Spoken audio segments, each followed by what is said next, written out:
Columbia Institute of Technology acknowledges that our campuses are located on the unceded traditional territories of the Coast Salish nations of Musqueam, Squamish, and Tsleil-Waututh.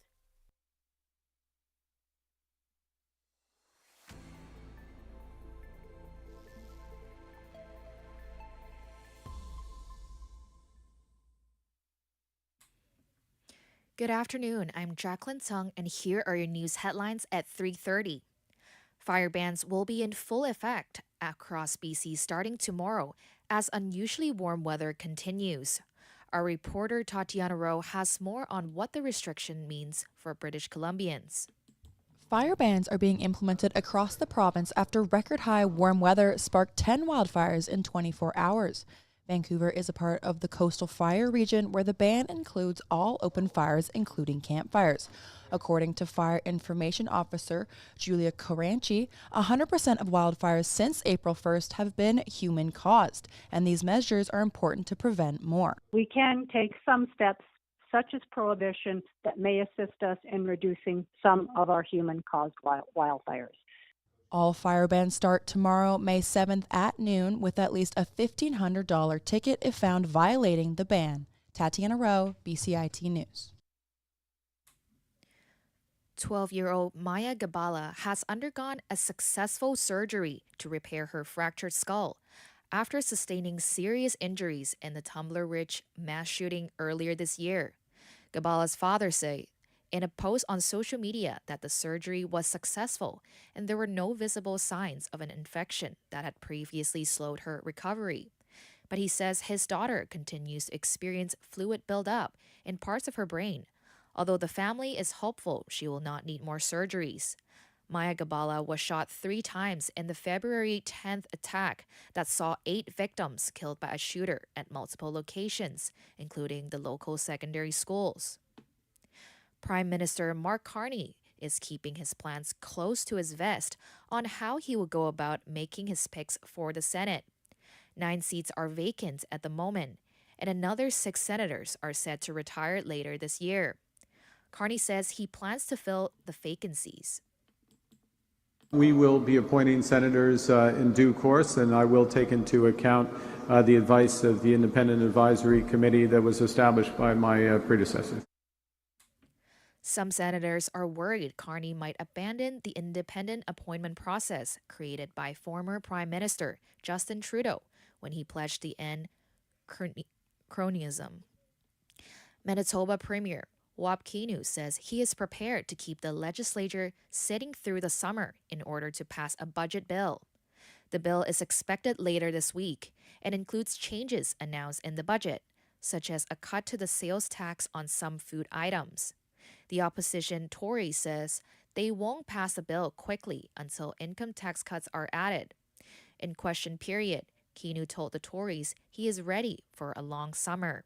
And if you don't pass this bill next week, then we're coming back in June. Yeah. And if you don't pass it in June, we're coming back in July.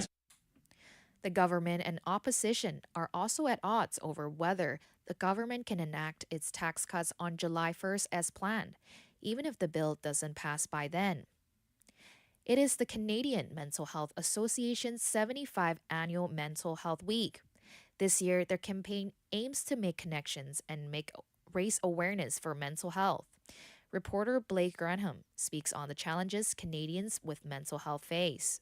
Mental Health Week is a perfect time to bring to light struggles that people may experience when trying to reach out for assistance.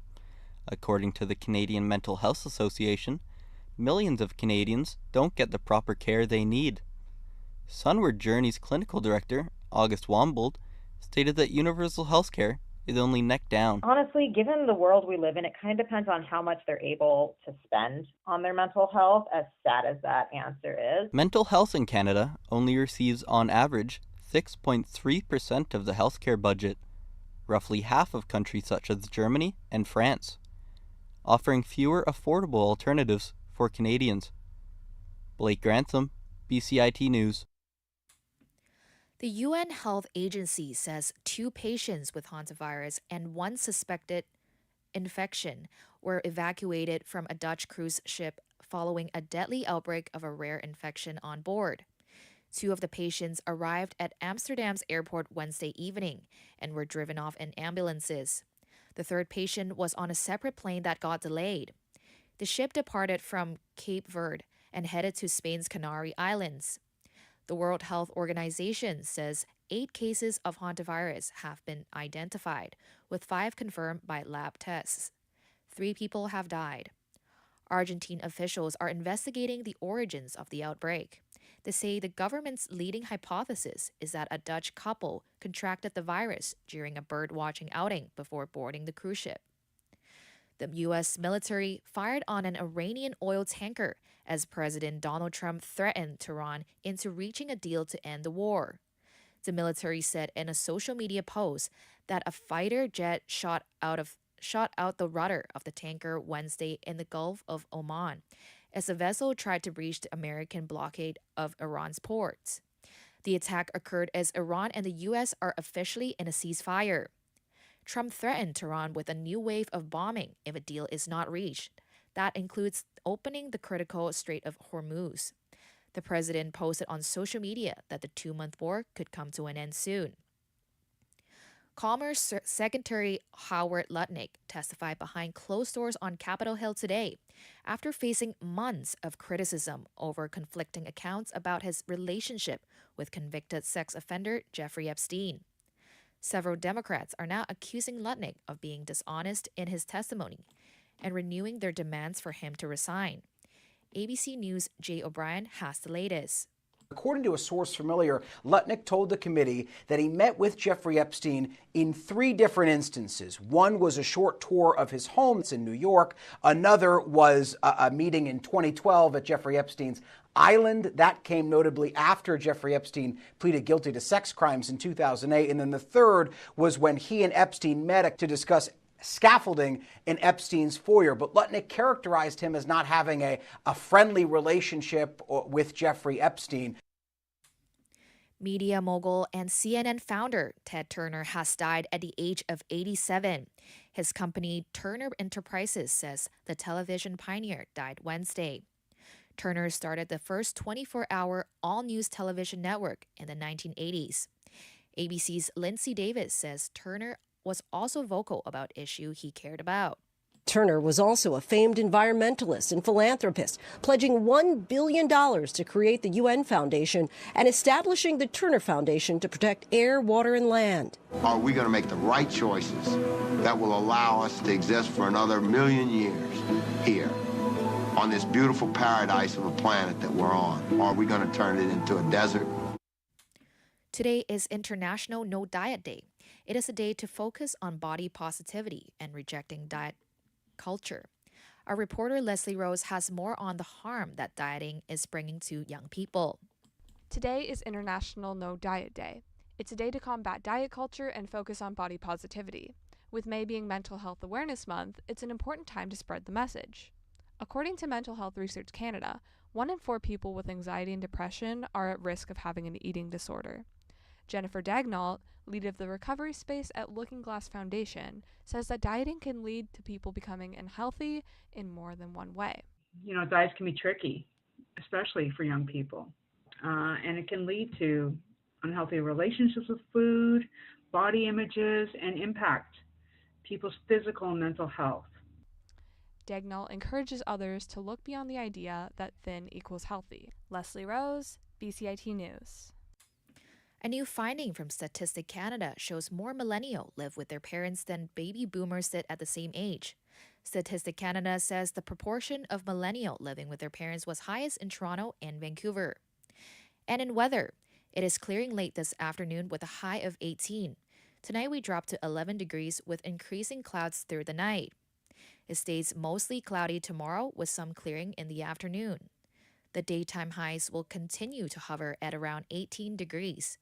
We are expecting cloudy periods with a low of 11 tomorrow night. That was your news at 3:30. I'm Jacqueline Tsang, and you're listening to BCIT's The Crow.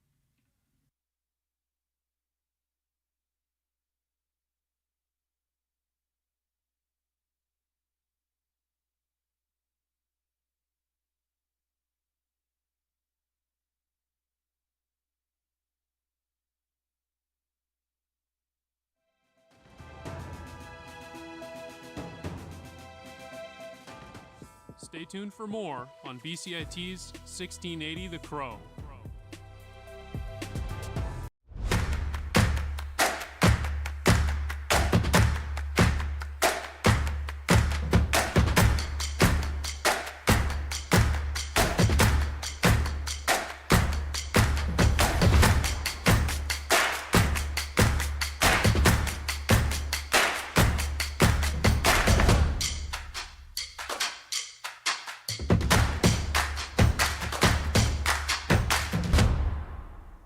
Everything is changing to digital. Everything is online. People aren't just waiting for the 6 o'clock news anymore. People want their news right now. They want to be able to go onto their smartphone, onto the internet, and see the news that they want to see.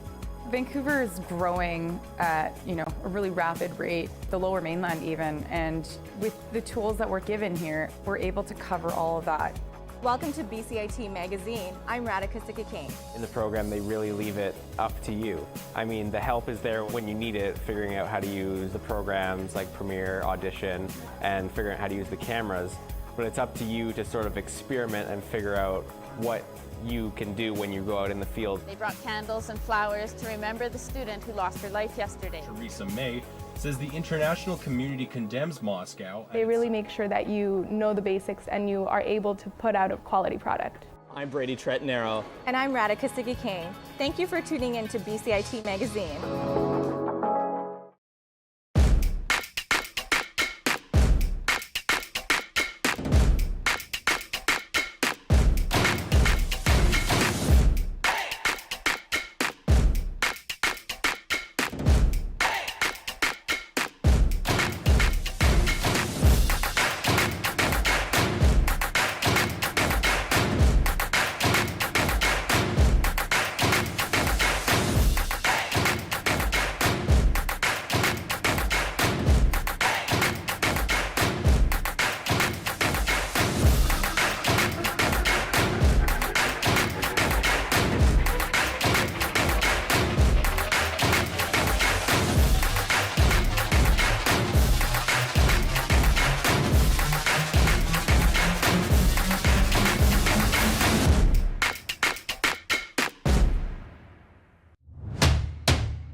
Good afternoon, I'm Nevin Yakel, and here's your sports news and headlines for 3:45.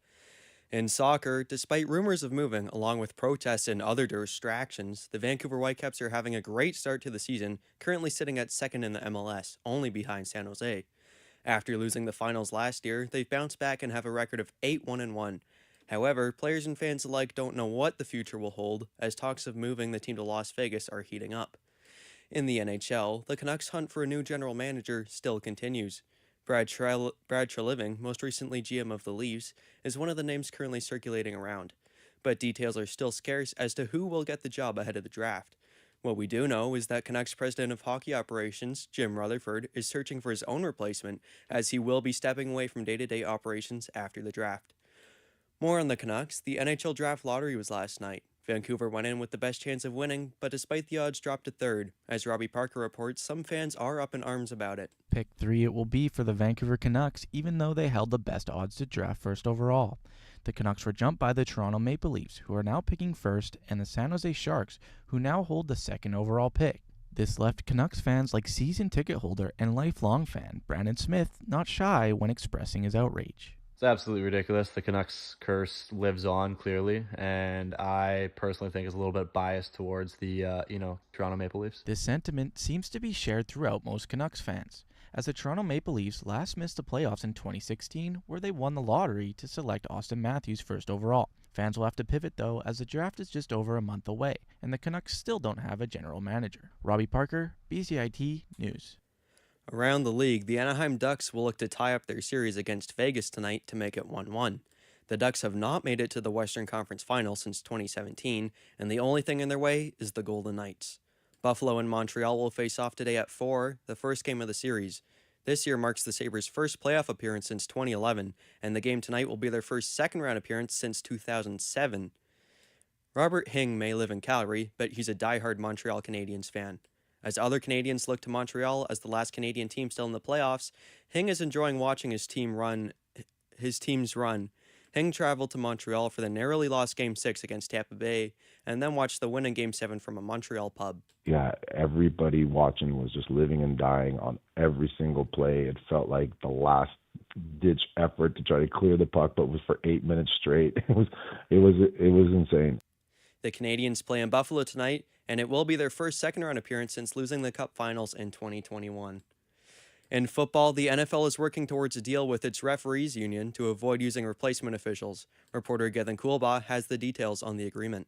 The NFL and its officials are moving closer toward a new agreement that avoids a work stoppage. After a lengthy stalemate, negotiations have reached a point where the NFL Referees Association is planning to have a ratification vote this week. A person with knowledge of the discussions told the Associated Press on Tuesday. Last month, the league began the onboarding process for replacement officials because negotiations weren't progressing. The NFL's collective bargaining agreement with the NFL Referees Association is set to expire on May 31st. I'm Gethin Coolbaugh. In basketball, the Toronto Raptors season ended a few days ago, but head coach Darko Rajokovic is already looking ahead to the 2026-27 season. Rajokovic says it's an ongoing process of getting better every day for his team. Obviously, we're going to have a couple of weeks over here off, and it really never stops. It's constantly finding ways how to improve, how to get better, how to help players, how to stay in their corner. So that's a process that it's undergoing from now. More in basketball. It's round 2 of the playoffs and only 8 teams remain. Minnesota will try to go up 2-0 against the Spurs tonight, and Philadelphia will attempt to even up the series 1-1 against the Knicks at 4 p.m. Detroit leads Cleveland 1-0, and OKC is leading the Lakers 1-0 as well. Both those games will be on tomorrow. In sports weather, it's going to be a very hot week with highs in the mid-20s, so for all you athletes out there, make sure you're staying hydrated and drinking plenty of water. Those are your sports news and headlines. I'm Nevin Yakel. Thanks for tuning in, and you're listening to BCIT's The Crow.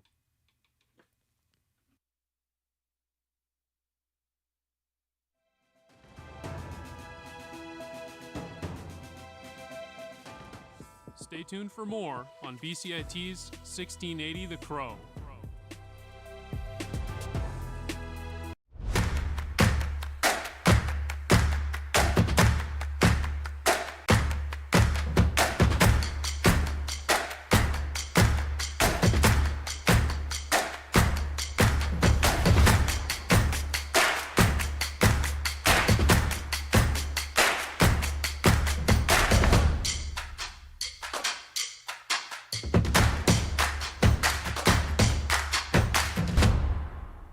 Everything is changing to digital. Everything is online.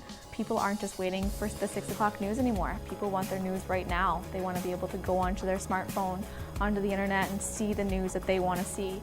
Vancouver is growing at, a really rapid rate, the Lower Mainland even, and with the tools that we're given here, we're able to cover all of that. Welcome to BCIT Magazine. I'm Radhika Sikakane. In the program, they really leave it up to you. I mean, the help is there when you need it, figuring out how to use the programs like Premiere, Audition, and figuring out how to use the cameras. But it's up to you to sort of experiment and figure out what you can do when you go out in the field. They brought candles and flowers to remember the student who lost her life yesterday. Theresa May says the international community condemns Moscow. They really make sure that you know the basics and you are able to put out a quality product. I'm Brady Tretnero. And I'm Radhika Sikakane. Thank you for tuning in to BCIT Magazine.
Good afternoon. Welcome back to BCIT The Crow. I am Adam Wang, and here are your latest sports news at 3:55. Montreal Canadian captain Nick Suzuki is among one of the 3 finalists for the Silky Trophy as the NHL's best defensive forwards. The other two finalists are Anthony Cirelli from the Tampa Bay Lightning and Colorado Avalanche's Brock Nelson. Montreal Canadiens head coach Martin St. Louis says the trophy is something Suzuki deserves. He's always tried to play to that identity and, to finally get recognized at this level. And I know it's an honor for him. We're very excited for him. After losing to the Anaheim Ducks in the first round, Edmonton Oilers are looking to make some offseason changes to improve their roster back into title contention. Oilers leadership group featuring key players like Connor McDavid expressed that they do not want Darnell Nurse to be traded, stating they value his role on the team and the presence he brings to the locker room. While people in the organizations are open to move him due to his expensive contract comparing to his recent performance, it will be difficult to move him due to his contract contains a non-movement clause as well as his entire career was in Edmonton. Montreal Canadiens are looking to secure the first game in their Eastern Conference semifinal match against the Buffalo Sabres. After defeating the Tampa Bay Lightnings in a full 7-game series, Montreal is the final Canadian team in the NHL playoff this year. The two teams played each other 3 times in the past playoffs, where Sabres won 2 of the 3 series. Buffalo Sabres are currently the favorites to win the series, although the odds are extremely close per Sports Illustrated. Toronto Raptors general manager Bob Webster held a press conference today after Raptors lost to Cleveland Cavaliers in a close 7-game series. He says although the loss was tough, he was very proud of the team as they showed they can compete at the highest level. He also said this playoff series gave valuable experience for younger players such as All-Star Scotty Barnes. The team will continue to focus on building around Scotty Barnes and emphasize on developing players rather than just focus on recruitment this offseason. After losing Game 1 of the Western Conference semifinal, all of the Laker players and staff admit they took too many game plan mistakes against the Thunders. Lakers head coach J.J. Redick stated, "The margins for error cannot be that high when playing against the defending champion," admitting although mistakes are common, there were just too many mistakes in Game 1 and admit they have to clean it up. They're set to play the Thunders in Game 2 tomorrow. Lakers All-Star Luka Doncic is still working his way to stay healthy and get back onto the court. It has been nearly 5 weeks since Luka received his first MRI. The expectancy of his recovering is 8 weeks, which means he will most likely miss the entire second round of the playoff. Luka expresses his frustration of being sidelined, especially in a high-stake elimination round against arguably the best team in the league. He also stated he's very proud of what his team has been doing, but it has just been tough to sit and watch them play. The Dodgers just beat the Houston Astros in a dominated fashion, finishing the game with a score of 12-2. Dodgers improved their record and still is currently the first seed in the National League Western Conference. An iconic Vancouver landmark, the Science World Dome, will be transforming into a FIBA World Cup 2026 match ball. This is one of the many build-ups for the city's visibility. Reporter Mark Zwan has more on the story. Beginning on May 6, Science World will be undergoing a 4-week-long construction period, replacing 131 custom-shaped outer panels to put together a recreation of the FIFA World Cup match ball on the Science World Dome. Science World Communications Officer Larissa Dundon said the attraction will be extremely popular. Science World is right in front of BC Place, and it's the most recognizable landmark in Vancouver. So we anticipate that this transformation is going to really make it the backdrop, if not the most photographed building. Completion is anticipated to be done early June 2026, and it is unknown how long the cover would stay up at this time. Mark Zhuang, BCIT News. Thank you for listening to the Sports Headline at 3:55. I'm Adam Wang. Stay tuned for more on BCIT's 1680.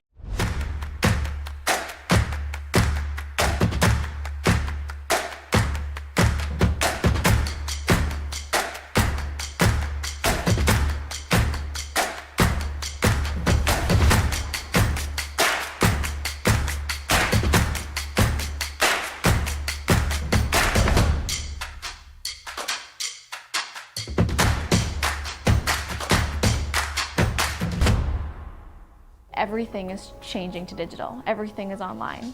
People aren't just waiting for the 6 o'clock news anymore. People want their news right now. They want to be able to go onto their smartphone, onto the internet, and see the news that they want to see. Vancouver is growing at, a really rapid rate, the Lower Mainland even, and with the tools that we're given here, we're able to cover all of that. Welcome to BCIT Magazine. I'm Radhika Sikakane. In the program, they really leave it up to you. I mean, the help is there when you need it, figuring out how to use the programs like Premiere, Audition, and figuring out how to use the cameras.